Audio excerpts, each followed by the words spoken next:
আজকে আমরা একটা ছড়া শিখবো। সেই ছড়াটা শেখার আগে আমরা ঝাড়ুদার কাকে বলে সেটা জানবো। ঝাড়ুদার কাকে বলে? যারা আমাদের চারপাশের পরিবেশকে পরিষ্কার পরিচ্ছন্ন রাখে, তাদেরকে আমরা ঝাড়ুদার বলি। পাখিদের মধ্যেও কিন্তু সেরকম ঝাড়ুদার আছে। এই ছড়াটা না, সেটা হলো, শোনো ছড়াটা। এবার আমরা ছড়াটা শুনবো যে কোন পাখি আমাদের পরিবেশকে পরিষ্কার পরিচ্ছন্ন রাখে। ছড়ার নাম ওই দেখো খুকুমনি।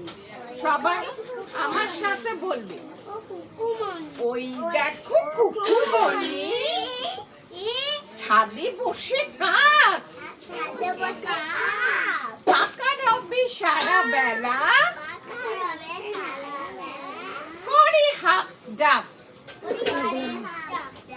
দল বেঁধে উড়ে আসে,